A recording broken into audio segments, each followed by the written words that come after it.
Hello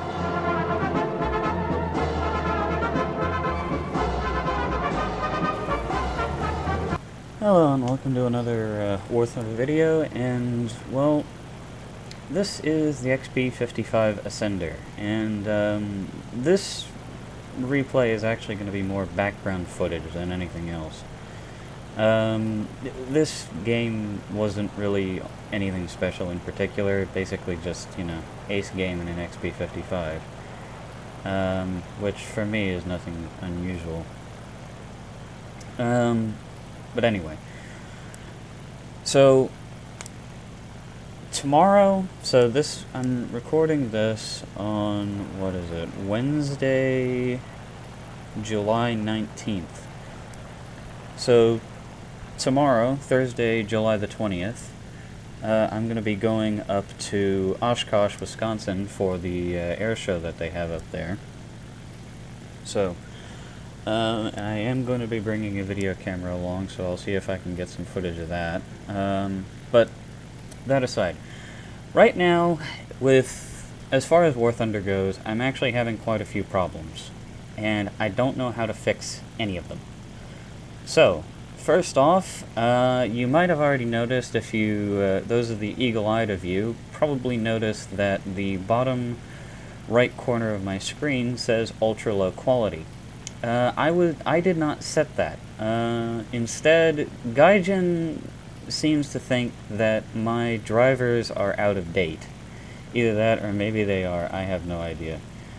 And is forcing me to play on ultra low quality, because if I don't, then it might cause some errors. I'm not entirely sure how this came about. I just started up the game one day and it gave me that message. I'll take a screenshot of it and post it along with this video. But yeah. Another problem that I've been having with War Thunder is basically if I Alt-Tab out of the game and then Alt-Tab back into it, there's like a random chance that it's just going to give me a black screen and not actually show me the interface itself. It's just like a black screen with ultra low quality down there on the bottom corner. So once again, I have no idea how to fix that. If somebody can help me, that would be fantastic. So yeah, those have been my major problems with War Thunder right now, at least in terms of the technical side of it. So if anybody, for the love of God, heaven, and hell, can help me, that would be fantastic. Because I'm kind of sick of I'm really sick of alt-tabbing out of the game for a quick second and coming back in only to see that, I can't actually play the game anymore. I have to restart the game. So yeah, that really is pissing me off.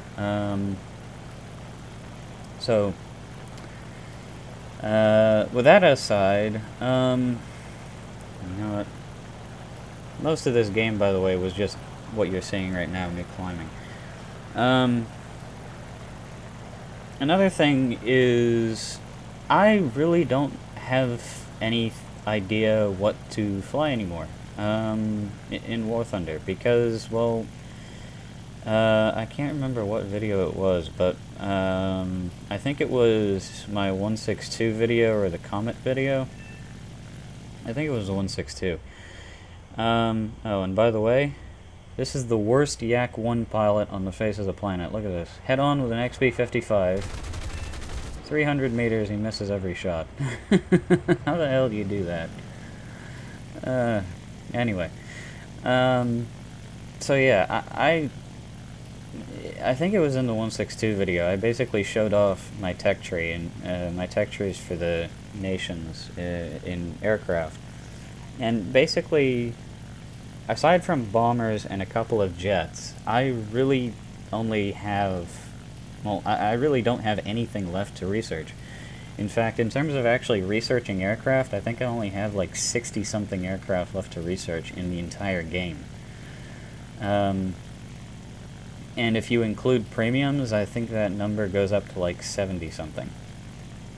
So I don't have many planes left to research or buy. and I'm not really interested in tanks, so I really don't know what to do anymore as far as War Thunder goes. Not only that, but most of my fighters are actually spaded, and, well, fighters is pretty much all I fly. I don't really fly bombers because, well, flying around the map pressing the spacebar is not really what I would call interesting. So, anyway.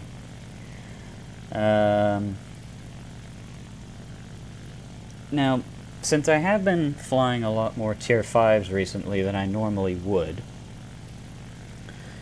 what I've been kind of thinking about is actually flying more low-level jets, as well as like the KI-200, because I've already done a video on the Comet, and I'm actually kind of looking forward to the KI-200. I took it up into a test flight in both arcade and realistic, and it looks pretty promising. So, planes that I'm willing to fly, for arcade and realistic, I can do both. For arcade, nothing higher than 7.3. So, I am perfectly willing to fly the Horton 229, the 262, the Yak-15, the Kika, if you want. But no Vampire, no Venom, no Hunter, no MiGs, at least no MiG-15s. Reluctantly, maybe I will do the MiG-9. I'm not looking forward to it, though. So yeah. 8.0 and higher, no. But I will do up to 7.3.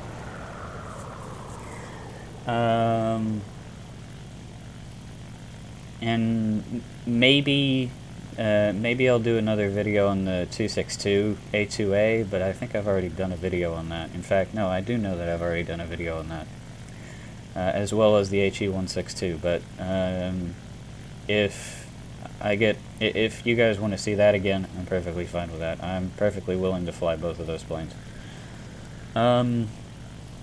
For realistic, I am perfectly willing to fly anything up to 7.0 with the exception of the KI-200. And that is my only exception. So no Venom, no Vampire, no Hunter. The only 8.0, the only thing higher than 7.0 that I will fly is the KI-200. I'll fly the Kika, I'll fly the Yak-15s, I'll fly the Yak-17, I'll fly the MiG-9s, I'll fly up 262s, I'll fly up some of the, like the F-84G, the P-80, the F-80, but not anything else. Also, for both arcade and realistic, I will not do anything on the Italian jets, simply because I don't have them. And I don't really want the Italian jets. I'm not really all that interested in them. They don't really impress me all that much. So, yeah.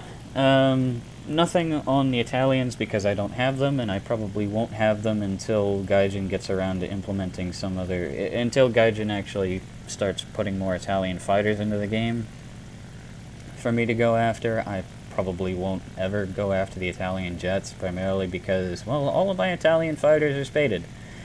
With the exception of the G56, the CR-42, and the CR-32s. So, I really don't have any reason to fly the Italians anymore, and as far as I can remember, I think with the G56, all I need left is the bombs and the cannon upgrade, so I don't have much left to go on that either.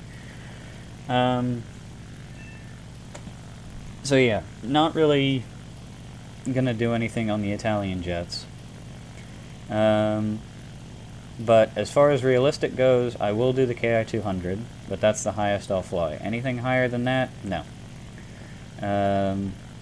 Aside from the KI-200, 7.0 is the max.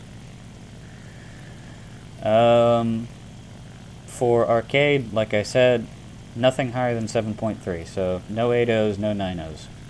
7.3 at max. With the exception of the Italian jets, of course. Also, just a word of warning, I do have the HE-162, and these are the only jets that I have spaded, and they're all German. The HE-162, the 262A2A, and the 262A1A in that whole BR range.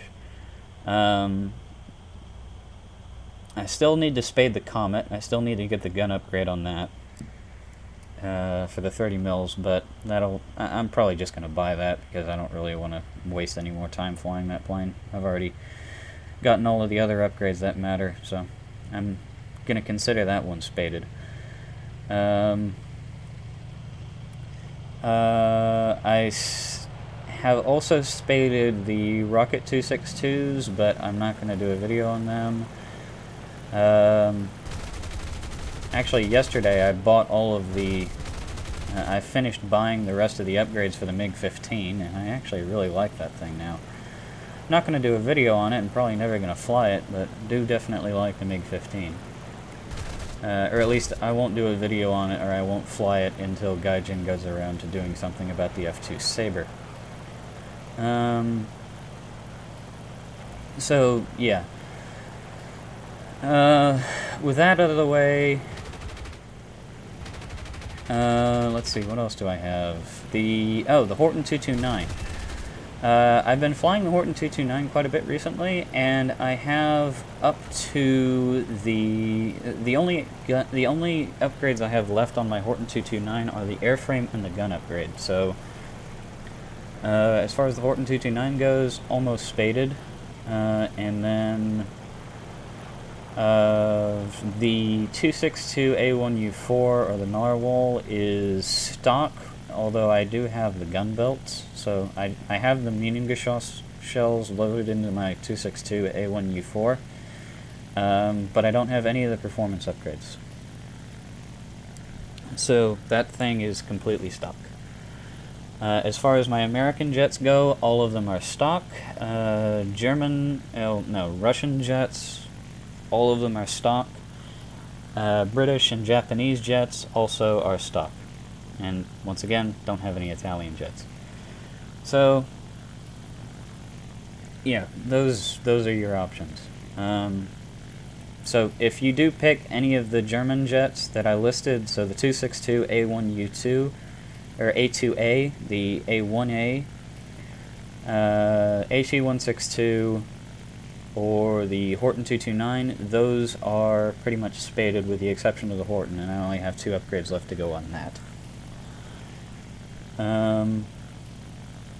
American, Russian, British, and Japanese jets are all stock. And the KI-200 is also stock. So, yeah, I don't even have the fuselage repair or the belt upgrade on the KI-200 yet. In fact, I don't even think I've flown it yet.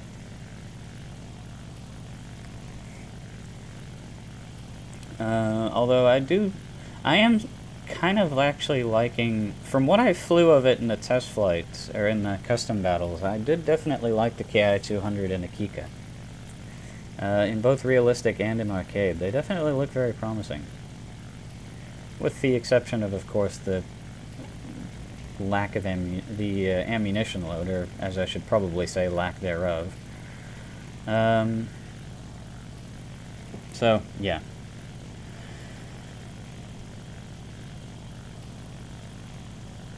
You know, and this Typhoon pilot, by the way, this was a great setup of this MC-205. He didn't even flinch when he saw me coming after him. And this setup was great, too.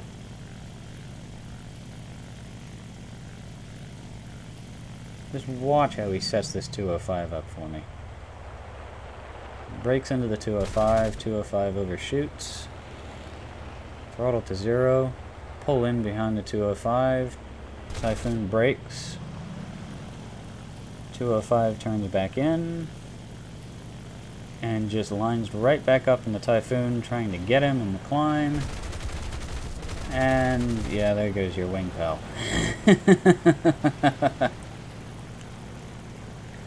That was a perfect setup. Could not have been better if he tried.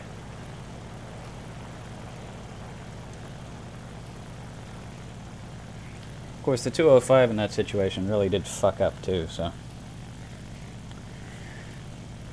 And actually, I actually am going to give that SM-79 up there as tribute to the Typhoon pilot, so he can get something out of that. And he does actually get the kill.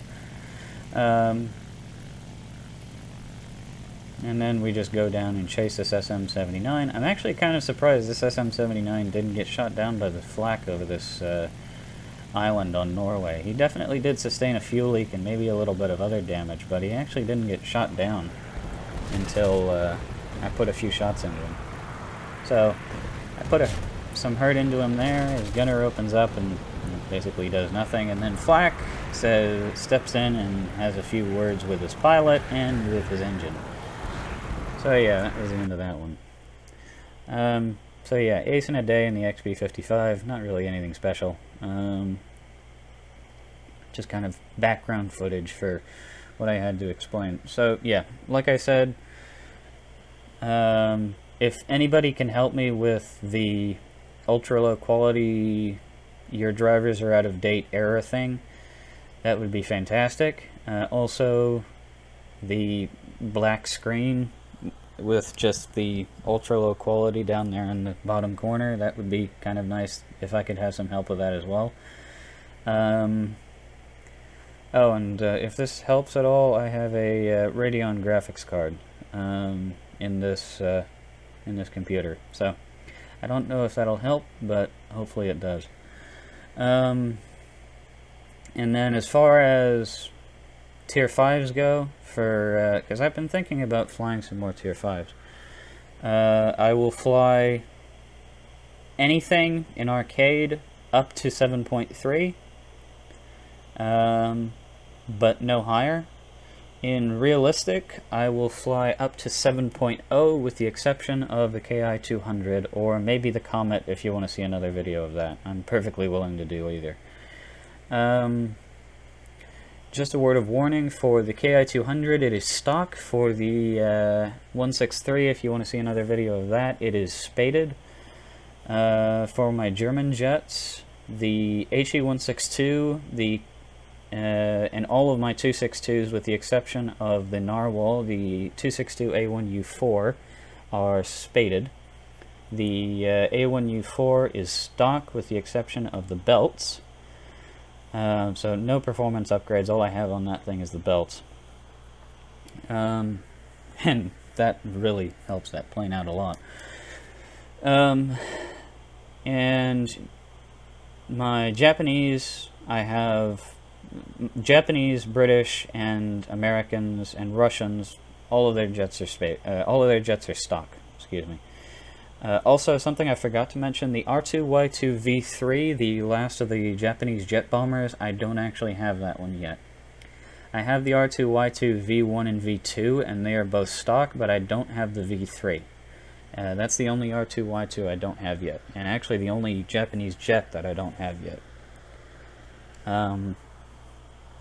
So yeah, I can do a video on either of the other R2Ys, but I don't have the V3. I only have the V1 and the V2.